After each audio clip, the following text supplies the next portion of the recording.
pagdating sa love or social life ba ito? Kung magiging bukas lang kayo. So, maaaring kung saan rin namang umaangat or aangat ito this month. Party invites ba ito?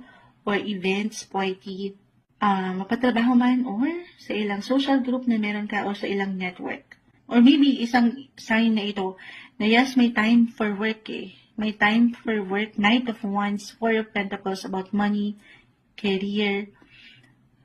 May time to be serious. And also, yung fun, yung enjoyment. Bigyan nyo rin, pahintulutan nyo rin ang inyong mga sarili na magsaya sa inyong mga paraan.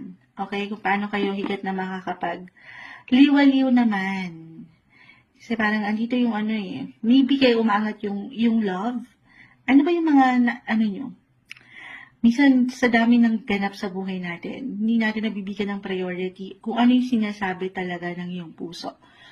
Yung yung purpose.